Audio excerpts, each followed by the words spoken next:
நற்பவி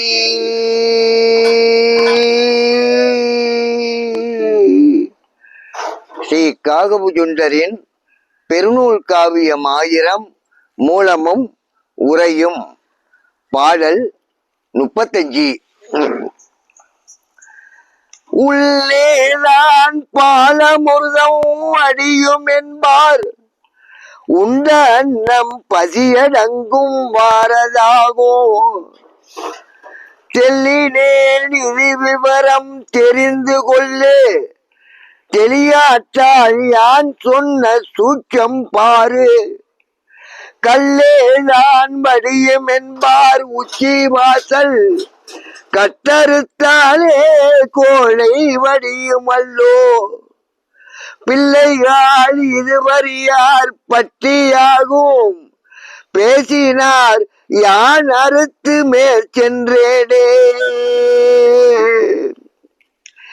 அண்ணாக்கின் உள்ளேதான் பாலமுருதம் வடியும் அப்பா, அதனை உட்கொண்டவர்க்கு அரும் பசியுற்றவர்க்கு கொடுக்கும் அன்னம் அவர் பசியை அடக்கி திருப்தி அடைவதை போல் ஞான பசி அடங்கும்.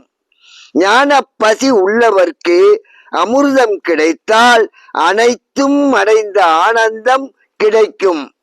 தெளிவாக நான் இந்நூலில் சொல்லி வைத்த விவரங்களை தெரிந்து கொள்.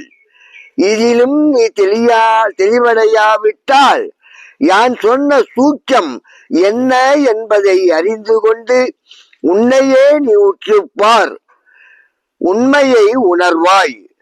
உச்சியில் இருந்து கல்லை போன்ற போதை தரும் நீர் வடியும் என்பார்.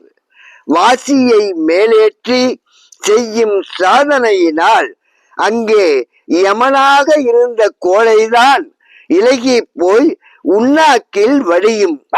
அதனை உட்கொள்வதால் கெடுதலே அன்றி அது அமிர்தமாகாது. யோக ஞான சாதனை பழகும் என் பிள்ளைகளே, இந்த உண்மையை நீங்கள் அறியாது போனால் முட்டாளாகி போவீர்கள்.